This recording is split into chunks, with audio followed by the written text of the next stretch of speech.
기쁨 계신 여러분 주님의 이름으로 환영합니다. 오늘도 수요일을 맞아서 하나님 앞에 나와서 예배드립니다. 하나님 만나는 기쁨이 넘치시기를 간절히 바랍니다. 또 우리 휴스턴을 비롯하여서 온라인으로 함께 예배드리는 우리 기쁨의 교회 모든 가족들 위해 하나님의 풍성하신 은혜가 임하기를 간절히 소원합니다. 제가 우리 조용히 기도하면서 하나님 앞으로 나아가겠습니다. 하나님 아버지 감사합니다. 오늘도 하나님 앞에 나와서 이렇게 예배 드릴 수 있도록 저희들의 발걸음을 주장하시고 저희들의 마음을 주장하여 주셔서 하나님 앞에 나와 예배 드립니다. 하나님 이 시간 하나님을 만나는 기쁨이 넘치게 하여 주시옵소서. 그리고 하나님의 마음에 기쁨을 드리는 저희들의 예배가 되게 하여 주시옵소서. 사순절 기한을 보내면서 다시 한번 십자가의 은혜가 풍성히 임하는 오늘의 예배가 되게 하여 주시옵시고 우리 기쁨의 가정들마다 주님께서 우리를 위해서 십자가에 못 박혀 달려 돌아가신 말미암아 우리가 하나님의 거룩한 자녀가 되었음을 감사드리는 사순절이 될 수 있도록 하나님 은혜 부어 주시옵소서. 오늘도 하나님 앞에 예배 드릴 때 하나님 영광 받아 주시옵시고 하나님께서 저희들의 마음에 세상이 주지도 못하고 세상이 알 수도 없는 참 평안함으로 가득 채워 주시옵소서. 감사드리며 모든 말씀 예수의 이름으로 기도드립니다. 아멘. 우리 찬송가 95장 함께 찬양하시겠습니다.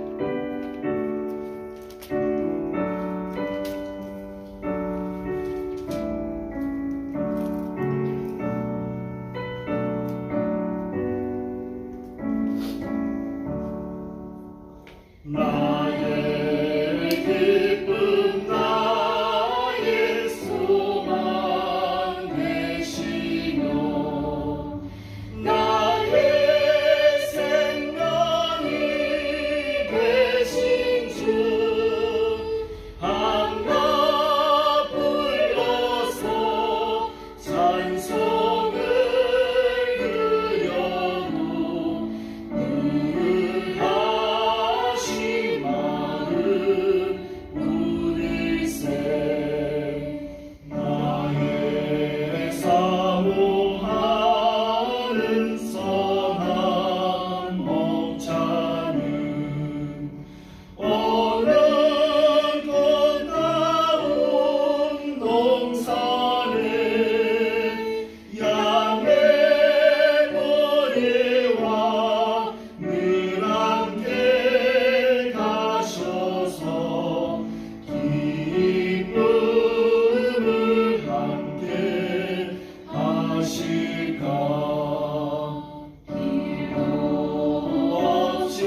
찬송가 384장입니다.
오늘 함께 나눌 말씀 사도행전 7장 9절로 16절 말씀 함께 보겠습니다. 사도행전 7장 9절로 16절 말씀, 우리 말씀 한 줄씩 교독하겠습니다. 제가 먼저 9절 말씀이 있습니다.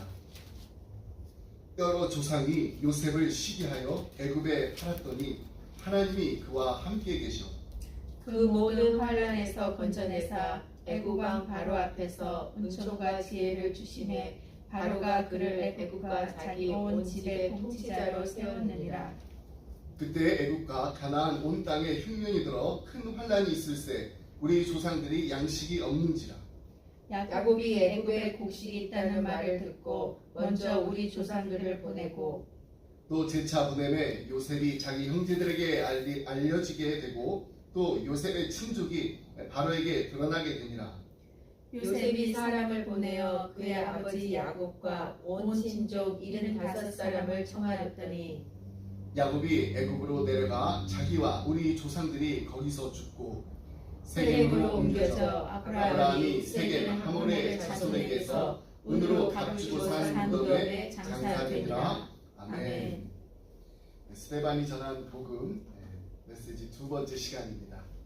우리 지난주에 스데반 집사를 모함하는 사람들이 예루살렘의 그 많은 회당 중에 자유민의 그 회당 사람들이 백성들을 선동하여서 그를 사내들인 법정으로 끌고 가서 거짓 증인들까지 세워가지고 예수님이 성전을 헐어버릴 것이다라고 스데반이 설교했다라고 거짓 증언을 했을 때 그것이 정말 사실인가 이 묻는 이 사내들인 법정의 의장이었던 대제사장의 그 질문에 대한 답변으로 스데바니안 이 설교에 대해 함께 살펴보았습니다. 그는 유대인의 그 믿음의 조상인 아브라함에서부터 시작해서 솔로몬에게 이르기까지 약 1000년에 걸쳐 하나님께서 베풀어 주신 이 구원의 역사를 아주 간략하면서도 명쾌하게 설명하였습니다. 하나님께서 하란에 있던 이 아브라함을 부르시고 그를 가나안 땅으로 인도하셨습니다. 그러나 하나님께서는 가나안 땅에서 아브라함에게 발붙일 만한 그 땅을 한 평도 주시지 않으셨습니다. 그 대신 하나님께서는 아브라함에게 당신의 약속을 주셨습니다. 아브라함의 후손들이 400년 동안 이집트에서 이 객이 되어서 노예의 살이를 거친 뒤에 큰 민족이 되어서 가나안 땅을 유업으로 얻으리라는 그 약속을 주신 것입니다. 그것은 아브라함의 현실만을 놓고 본다면 도저히 믿을 수 없는 약속이었습니다. 그때가 이미 75세였던 아브라함. 이 아브라함에게는 큰 민족의 그 토대가 될 그 후손은커녕 지금 단 한 명의 자식도 없었습니다. 그럼에도 아브라함은 하나님의 약속을 굳게 믿었습니다. 비록 현실적으로는 자식 한 명 없다 할지라도 언젠가는 자신의 몸을 통해 태어날 자식이 반드시 큰 민족을 이루고 이집트에서 노예살이를 통한 하나님의 그 훈련을 거친 뒤에 필히 가나안 땅의 주인이 될 것을 확신하였습니다. 그래서 아브라함은 아내 사라가 먼저 죽었을 때 헷 족속 에브론, 이 에브론의 그 소유의 땅 막벨라를 매입했습니다. 땅 주인이 그냥 그 땅 그냥 가지라고, 거저 가지라고 2번씩이나 베푼 그 호의가 있었는데도 그 호의를 다 사양하고 아브라함이 굳이 값을 치르고 그 땅을 법적으로 자신의 소유로 삼았습니다. 그리고 지도 한번 보겠습니다. 자, 여기가 세겜인데요. 하란이 북쪽에 저 동쪽에서 서쪽에서부터 이렇게 동쪽에서부터 이렇게 옵니다. 그래서 이제 세겜에서 아브라함이 이제 가나안에 이제 도착했을 때 처음으로 이제 제단을 쌓고 하나님 앞에 예배를 드립니다. 자, 그리고 밑에 보면 이렇게 베델 있죠. 자, 여기서 아브라함과 조카 그 룻 사이에 분쟁이 일어납니다. 그래서 룻은 어디로 가나요? 네, 소돔 근처로 갑니다. 이 소돔 근처는 여기가 사해인데 이 사해 좀 남쪽에 남단에 이제 위치해 있고요. 아브라함은 자 여기 헤브론이 있습니다. 이 헤브론으로 이적합니다. 여러분 아시듯이 이 마므레 상수리 나무 밑에서 하나님을 만나게 되죠. 그래서 하나님께서 아브라함에게 약속을 하십니다. 이삭을 약속을 하시고요. 자 여기가 마므레고요. 저 위에 살렘이 있죠. 여기 베델 약간 밑에 보면은 여기 살렘에서 아브라함이 나중에 이삭을 모리아산에서 제물로 바칩니다. 자 여기 헤브론 다시 보면은요. 이 헤브론 여기가 막벨라 굴. 여기서 이제 사라, 아브라함 그리고 그 뒤에 족장들이 묻힌 곳이 바로 여기. 네, 헤브론 이 지역입니다. 자 여러분 이제 지도를 보셨으니까 이제 어느 정도 여기서 여기로 이렇게 가는구나 아실 텐데 자 이 막벨라 이 굴에서 이 동굴에서 아내를 이제 장사하고 그 후에 아브라함도 그 동굴 속으로 들어갑니다. 장사되었습니다. 자, 이것은 이제 400년이라는 이 긴 세월 동안 이집트에서 살아야 할 그 자신의 그 후손들에게 그들의 궁극적인 목적지는 애굽이 아니라 영원한 약속의 땅, 하나님께서 약속하신 그 땅 가나안임을 일깨워주는 이정표로 삼기 위한 것이었습니다. 그래서 그 땅의 주인이, 그 풀의 주인이 그냥 거기 가지라고 했는데도 안 갖는다고 직접 자신이 돈을 주고 페이하고 그 땅을 산 것입니다. 아브라함의 아들 이삭 부부도 그 무덤에서 장사됨으로 자신들의 그 죽음을 통해서 그 이정표의 그 의미를 다시 한번 후손들에게 재확인시켜주고 있습니다. 그리고 아브라함의 손자 야곱의 11번째 아들 요셉도 이복 형들의 그 미움을 받아가지고 이집트로 종으로 팔려가게 됩니다. 그러나 하나님께서 14년 동안 이 종살이와 옥살이를 통해서 요셉을 훈련시킨 뒤에 그를 이집트의 총리로 세우셨고 또 요셉의 초청으로 야곱 가문의 그 이집트 이민이 이루어졌습니다. 아브라함의 후손이 이집트에 이제 왔는데 이집트에서 객이 되어서 이제 노예살이를 거칠 것이라는 그 하나님의 약속이 하나하나 이루어지고 있었던 것입니다. 그 사실을 누구보다도 잘 아는 야곱이었기에 이집트에서 임종을 맞은 그도 유언을 합니다. 그 유언을 통해서 이집트가 아닌 이집트에서 멀리 떨어진 가나안 땅, 그의 조부 아브라함과 부친 이삭이 묻힌 막벨라 동굴에 장사되었습니다. 이 또한 자신의 죽음으로 후손을 위한 가나안의 이정표가 되기 위함이었습니다. 그리고 아브라함의 증손자였던 요셉, 자신의 무덤을 이제 이집트에 쓰는 그 대신 언젠가 이스라엘 백성이 출애굽하여서 가나안 땅으로 향할 때 자신의 유고를 메고 가라는 유언을 남깁니다. 자신마저 가나안 땅 이 막벨라 그 동굴에 만약에 장사될 경우에 400년이라는 그 긴 세월 동안 이집트에 살아갈 그 후손들이 영영 가나안을 잊어버릴 수 있었으므로 이집트에 자신의 무덤을 일단 먼저 남겨둬요. 그리고 나중에 출애굽할 때 가나안과 이 자기 후손을 이어주는 그 교량으로 삼기 위해서 남겨뒀다가 나중에 옮기게 됩니다. 이처럼 하나님의 약속에 대한 이 아브라함의 믿음, 아들과 손자, 증손자를 거쳐서 대대손손 이어져 갔습니다. 오늘은 아브라함의 증손자였던 요셉의 이야기를 나누려고 합니다. 요셉 하면은 가장 먼저 떠오르는 단어가 있습니다. 어떤 단어인가요? 주인공, 주인, 꿈입니다. 꿈꾸는 자. 요셉의 꿈에 대해서는 우리가 주일 학교 때부터 너무 많이 들어서 잘 알고 계시겠지만은 그래도 다시 한번 그의 꿈에 대해서 들려드리겠습니다. 창세기 37장 6절로 11절 말씀입니다. 요셉이 그들에게 이르되 청하건대 내가 꾼 꿈을 들으시오. 우리가 밭에서 곡식단을 붓더니 내 단은 일어서고 당신들의 단은 내 단을 둘러서서 절하더이다. 그의 형들이 그에게 이르되 내가 참으로 우리의 왕이 되겠느냐, 참으로 우리를 다스리게 되겠느냐 하고 그의 꿈과 그의 말로 말미암아 그를 더욱 미워하더니 요셉이 다시 꿈을 꾸고 그의 형들에게 말하여 이르되 내가 또 꿈을 꾼즉 해와 달과 11별이 내게 절하더이다 하니라. 그가 그의 꿈을 아버지와 형들에게 말하매 아버지가 그를 꾸짖고 그에게 이르되 내가 꾼 꿈이 무엇이냐, 나와 내 어머니와 내 형들이 참으로 가서 땅에 엎드려 내게 절하겠느냐. 그의 형들이 시기하되 그의 아버지는 그 말을 간직해 두었더라. 요셉의 형들이 요셉을 너무나 미워했습니다. 유독 이렇게 요셉만 이렇게 감싸고 도는 이 아버지의 그 차별에 대한 그런 섭섭함도 있었을 거예요. 그런 섭섭함 때문에, 그리고 또 자신들의 그 잘못을 그냥 계속해서 아버지에게 알리는 이 고자질하는 그 동생에 대한 얄미움 때문에 점점 더 그를 미워하게 되었습니다. 처음에는 그냥 기분이 상해서 그냥 편안하게 말하지 못하는 정도였는데 요셉이 자기가 꾼 꿈을 막 형들에게 얘기하고 나니까 그 다음부터는 미워하는 마음이 점점 더하게 되어서 나중에는 정말 죽이고 싶으리만큼 시기하게 되고 결국에는 요셉을 노예로 팔아버리게 됩니다. 노예로까지 팔아버리게 됩니다. 그리고 요셉은 애굽왕 바로의 친위대장이었던 보디발에게 넘겨집니다. 하지만 요셉은 어떤가요? 하나님과 동행했습니다. 그래서 하나님께서 동행하셔서 형통케 하시는 그 은총을 받아서 그만 형통하게 된 것이 아니라 보디발의 그 모든 그 살림을 다 관장하는 그런 자리까지 앉게 됩니다. 근데 거기서도 시련이 그치지가 않습니다.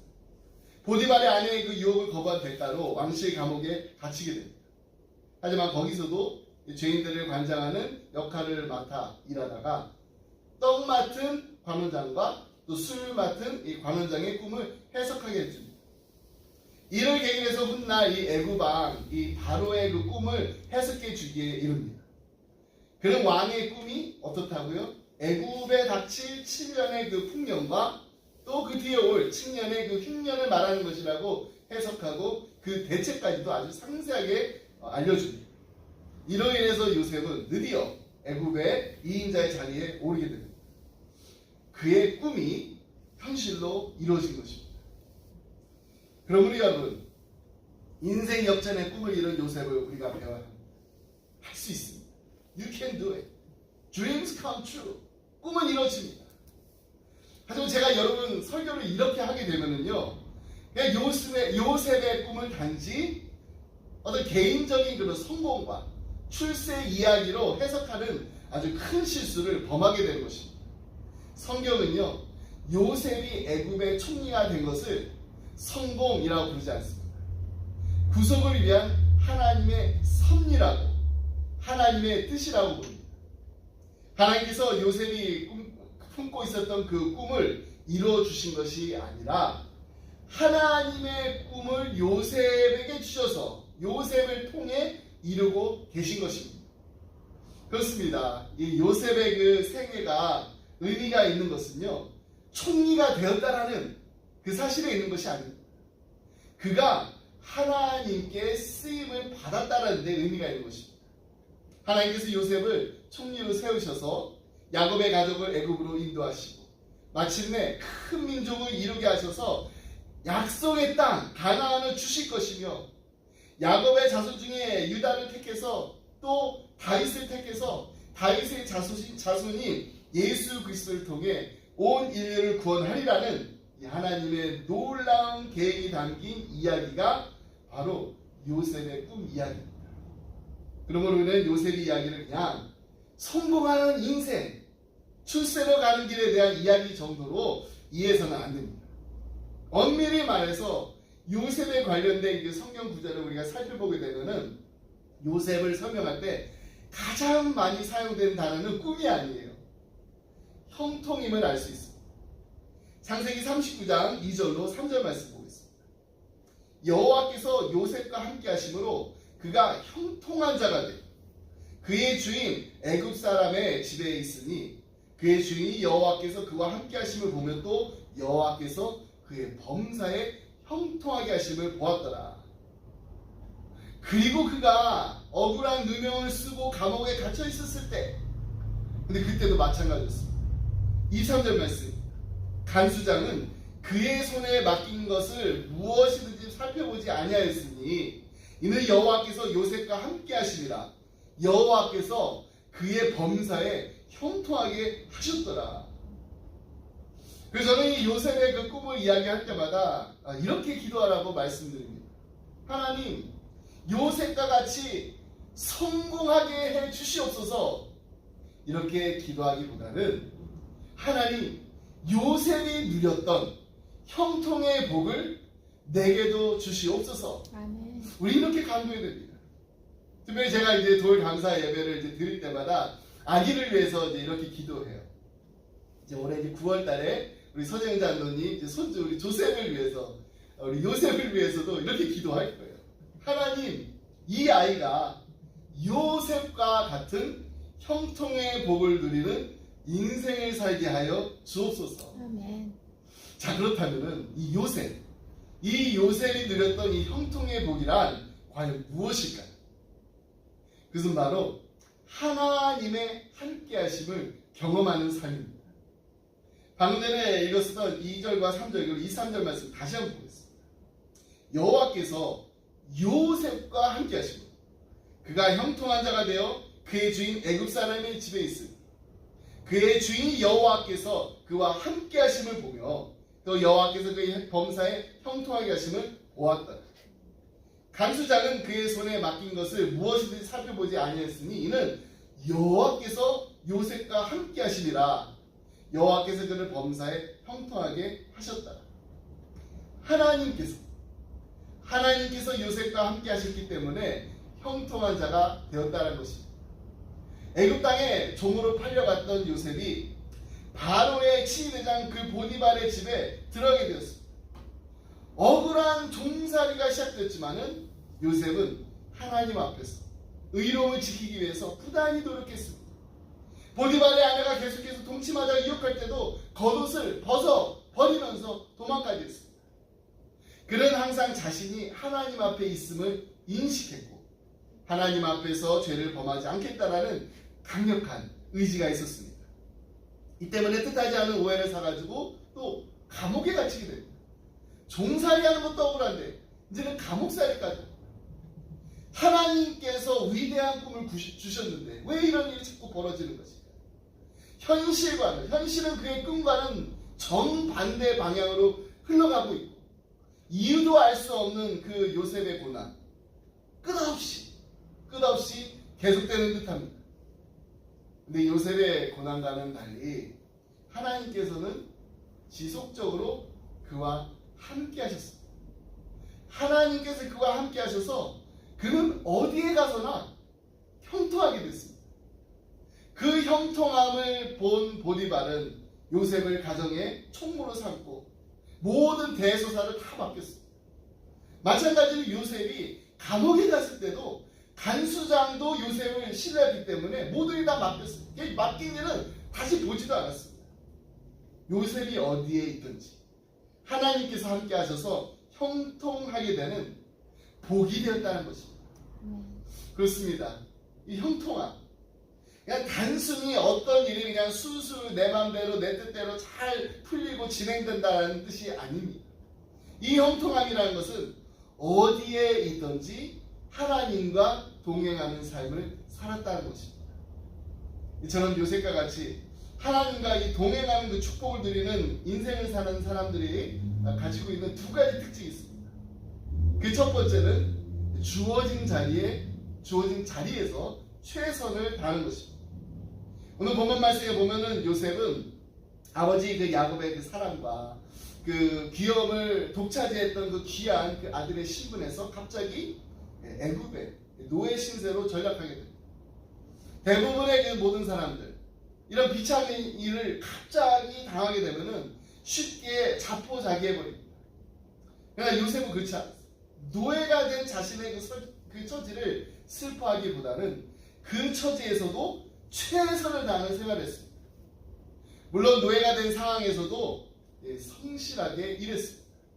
창세기 39장 3절 말씀을 다시 한번 보면은요, 그의 주인이 여호와께서 그와 함께 하심을 보며 또 여호와께서 그의 범사에 형통하게 하심을 보았더라. 이 3절 말씀에 보면은 그의 범사에 형통하게 하심을 보았더라. 그의 범사로 번역된 이 히브리어 그 원문은 요셉의 손을 강조하고 있습니다. 그래서 ESV 성경을 보게 되면은 cause all that he did to succeed in his hands라고 번역합니다. In his hands. 이것은 요셉이 자기에게 맡겨진 일에 대해서는 정말 그 최선의 열심과 충성을 다했음을 보여주는 것입니다.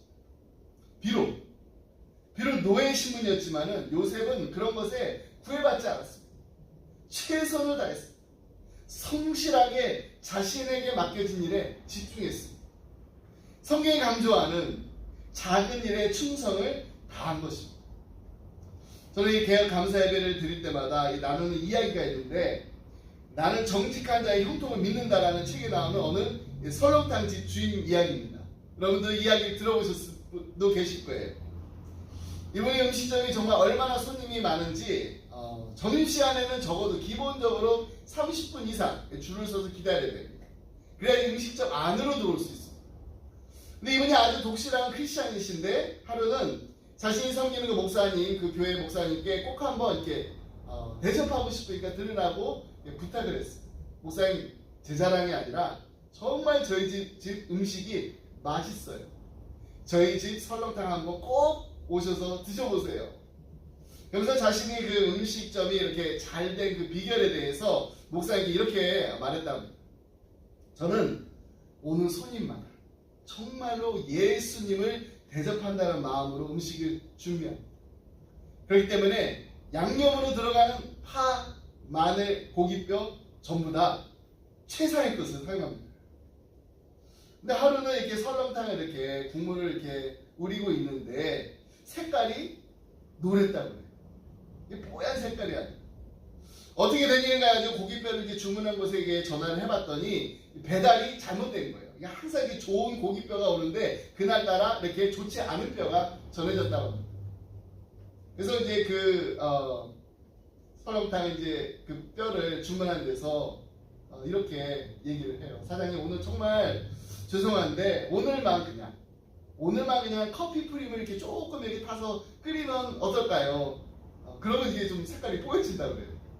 다음번에 정말 최상의 뼈를 보내드리겠습니다. 약속을 했다고 그래요. 커피 프림을 타면은 색깔이 정말 좀 붉게 나는지 잘 모르겠습니다. 근데 그날 그냥 임시방편으로 그렇게 해보시면 어떠냐라는 얘기를 듣고 나서 이 식당 주인이 어떻게 했을까요? 그날 이분이 커피 프림을 하지 않았습니다. 그냥 가게 문 앞에 금이 휴업이라는 사인 걸고서 문을 닫았다고 합니다. 그래서 그 위에다 이렇게 죄송합니다. 오늘은 좋은 뼈가 없어서 장사를 못합니다. 그냥 짧은 문구를 하고 그날은 문을 닫았다고 합니다. 그런데 이 사실이 입에서 입으로 소문이 퍼지면서 야, 저 주인 정말로 믿을 만한 사람이구나. 저 집 음식점 정말 믿고 먹을 수 있겠구나. 이 사람들의 그냥 인식이 사람들에게 생기니까 아주 유명한 설렁탕집이 되었다고 합니다. 제가 이제 그 개업 감사 예배 드릴 때 이 이야기를 나눈다고 했잖아요. 근데 이 이야기를요, 일식집에서도 한번 나눴고 또 정육점에서도 나눈 적이 있습니다. 드라이클리닝에서도 나눴고 또 픽업스토어에서도 나누었고요. 태권도장에서 이제 개원 감사 예배를 드릴 때도 이 이야기를 드렸어요. 그러면서 이렇게 부탁드렸습니다. 오늘 우리 레스토랑에 오시는 모든 손님 한 분 한 분을 이런 마음으로 섬겼으면 좋겠습니다. 예수님께 식사 대접을 한다라는 그런 마음으로 예수님께 가장 맛있는 요리를 만들어 드리는 그 마음으로 손님들을 대접하면 좋겠어요. 오늘 우리 드라이 클리너 오시는 모든 손님 한 분 한 분을 이런 마음으로 섬겼으면 좋겠습니다. 내가 정말 예수님의 옷을 빨아들인다라는 그 마음으로 예수님의 옷을 고쳐드린다라는 그런 마음으로 섬겼으면 좋겠습니다.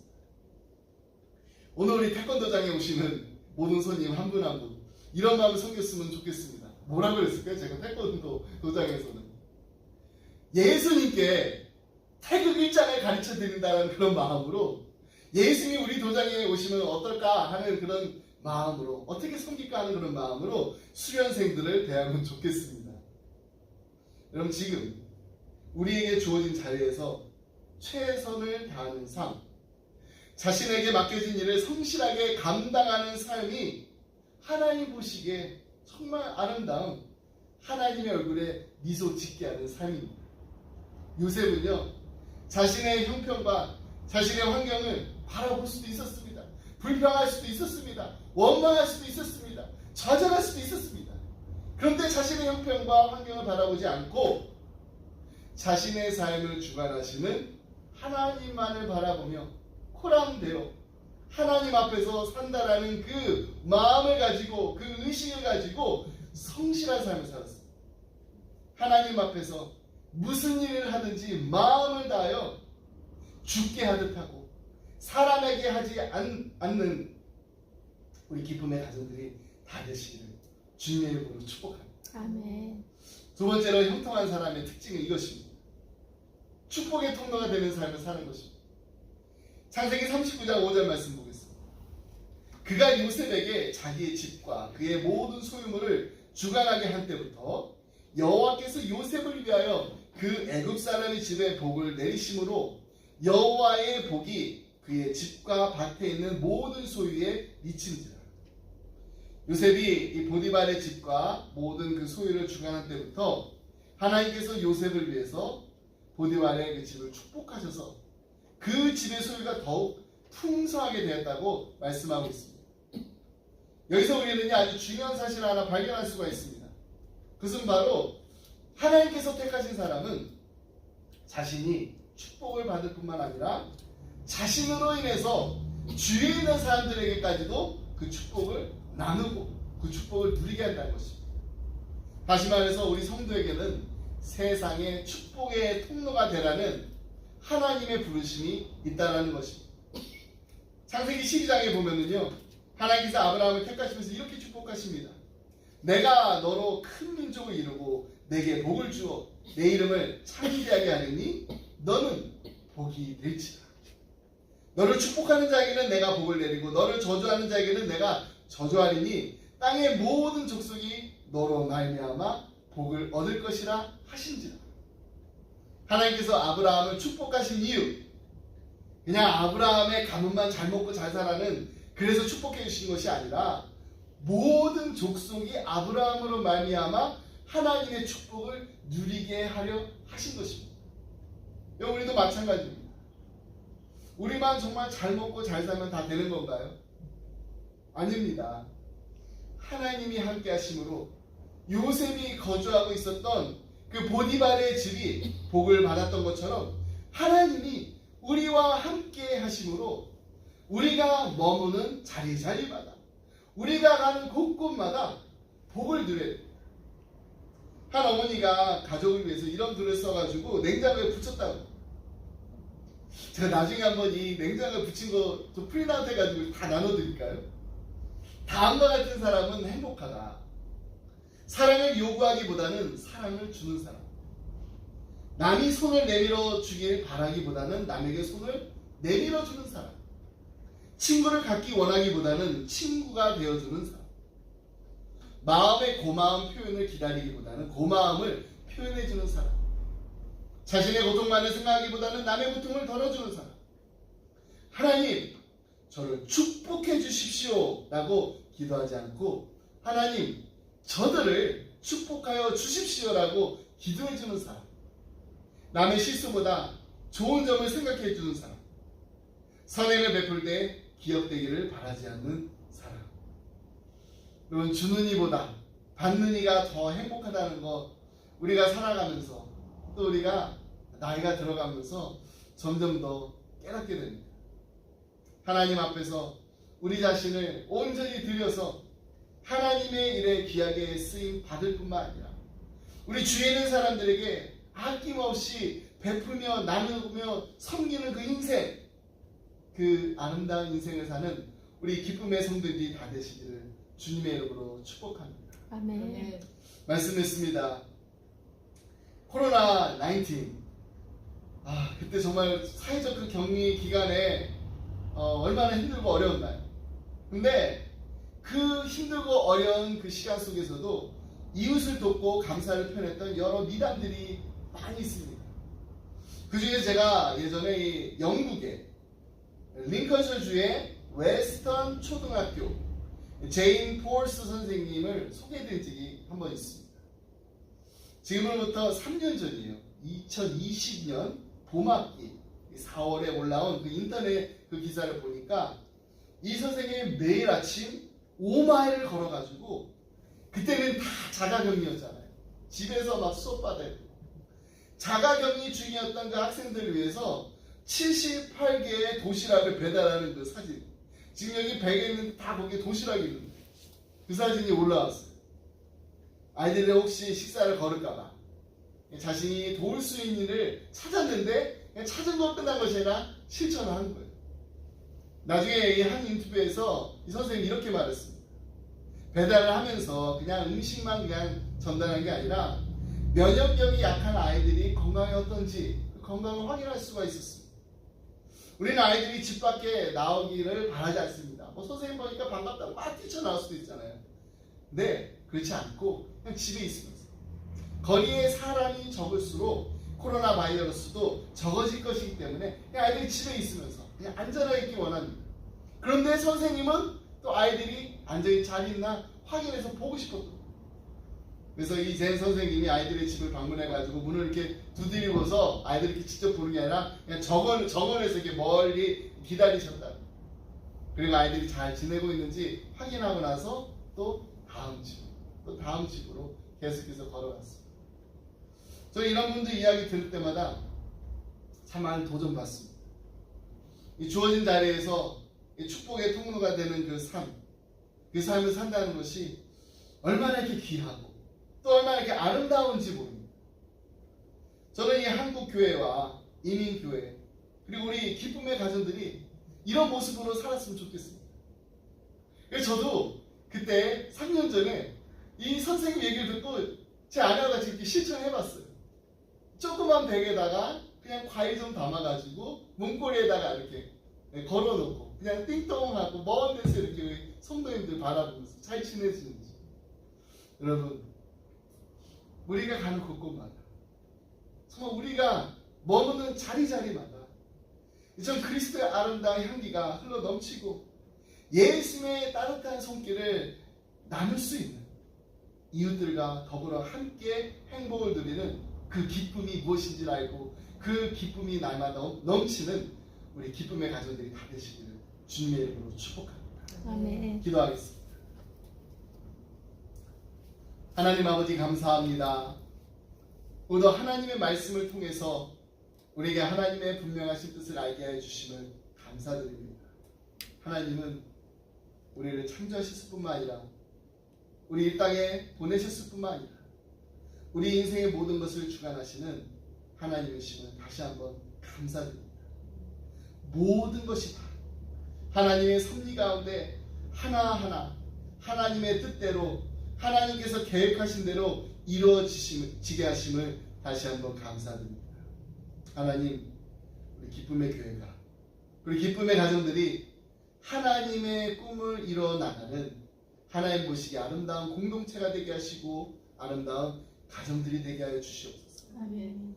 하나님께서 함께 하심으로 말미암아 형통한 삶을 살게 하여 주시옵소서. 아멘. 하지만 우리만 복받고 우리만 복을 누리며 사는 게 아니라 받은 바 축복을 나누는 축복의 통로로 이 땅을 살아가게 하여 주시옵소서. 아멘. 하나님께서 우리에게 주신 소중한 꿈들을 이뤄나가는데 함께 힘쓰며 도와가며 서로가 서로를 응원하며 격려하며 용기를 북돋아주는 기쁨이 넘치는 우리 교회가 되게 하여 주시옵소서. 아멘. 사랑하는 우리 자녀들을 위해서 기도합니다. 하나님, 우리 자녀들이 요셉과 같은 형통한 삶을 살게 해 주시옵소서. 아멘. 자신의 주어진 그 자리에서 충성하며 아무리 작은 일이라도 맡겨진 일에 최선을 다하는 세상 사람들이 보기에도 인정할 만한 성실함을 갖추고 정직함을 갖춘 하나님 나라의 귀한 일꾼들이 다 되게 하여 주시옵소서. 아멘. 그리고 지금 내가 누리고 있는 그 축복 다 하나님께서 나에게 주신 것이라고 감사하며 받은 바 그 축복을 나누고 베푸는 일이 정말 이들에게 큰 기쁨이 되는 그 기쁨을 감당하는 축복의 통로로 이 땅을 살아가게 하여 주시옵소서. 아멘. 감사드리며 이 모든 말씀 우리를 사랑하신 예수 그리스도 이름으로 기도드립니다. 아멘. 아멘. 지금 우리 다 같이 야곱의 축복을 함께 부르는데요. 이 창세기 그 49장에 보면은 애굽으로 이주한 그 야곱이 이제 죽기 전에 아들들 다 부릅니다. 그래서 한 사람 한 사람 이렇게 축복을 하는데 요셉을 위해서는 이렇게 축복을 했습니다. 요셉은 무성한 가지, 곧 샘 곁에 무성한 가지라 그 가지가 담을 넘어뜨더라. 활 쏘는 자가 그를 학대하며 적개심을 가지고 그를 쏘았으나 요셉의 발은 도리어 굳세며 그의 팔은 힘이 있으니 이는 야곱의 전능자 이스라엘의 반석인 목자의 손을 힘입음이라. 내 아버지의 하나님께로 말미암나니 그가 너를 도우실 것이요 전능자로 말미암나니 그가 내게 복을 주실 것이라. 위로 하늘의 복과 아래로 깊은 샘의 복과 젖먹이는 독의 태의 복이로다. 내 아버지의 축복이 내 선조의 축복보다 나아서 영원한 산이 한없음 같이 이 축복이 요셉의 머리로 돌아오며 그 형제 중 뛰어난 자의 정수리로 돌아오리라. 오늘 이 축복 그 기도를 보면서 집에 가서 꼭 우리 아이들을 위해서 우리 자녀를 위해서 이 축복 기도를 해줬으면 좋겠다는 그런 마음을 가지게 됐습니다. 그러면 이 시간에는 우리가 함께 우리 살아가는 우리 자녀들을 생각하면서 이 야곱의 축복, 이 축복성을 함께 부르도록 하겠습니다.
기도하겠습니다.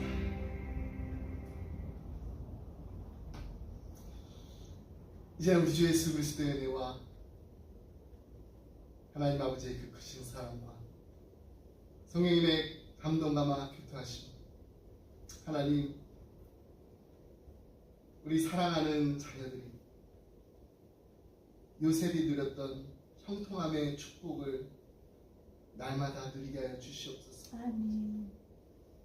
이들이 정말 하나님과 함께함으로 형통하게 되는 것을 예수님 알지도 못하고 예수님 아직 만나지 못한 사람들도 보면서 하나님의 자녀들은 이렇게 축복을 받는구나 부러워할 만한 놀라운 축복을 우리 자녀들에게 허락하여 주시옵소서. 아멘. 그리고 우리 사랑하는 자녀들을 위해서 다른 무엇보다도 너는 담장 너머로 뻗은 나무 가지에 푸른 열매처럼 하나님의 귀한 축복이 삶에 가득히 넘쳐 날 거라고 축복해 줄 수 있는 우리 부모가 되게 하여 주시옵소서.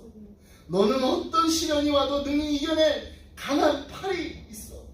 전능하신 하나님께서 너와 언제나 함께 하신다라는 믿음의 유산을 우리 자녀들에게 남겨주게 하여 주시옵소서. 아멘. 간절한 마음으로 기담 이 자리를 떠나는 사랑하는 성도님들과 가정과 생업 그리고 주님의 몸된 교회 지금부터 영원토록 함께 하시길 간절히 축원하옵나이다.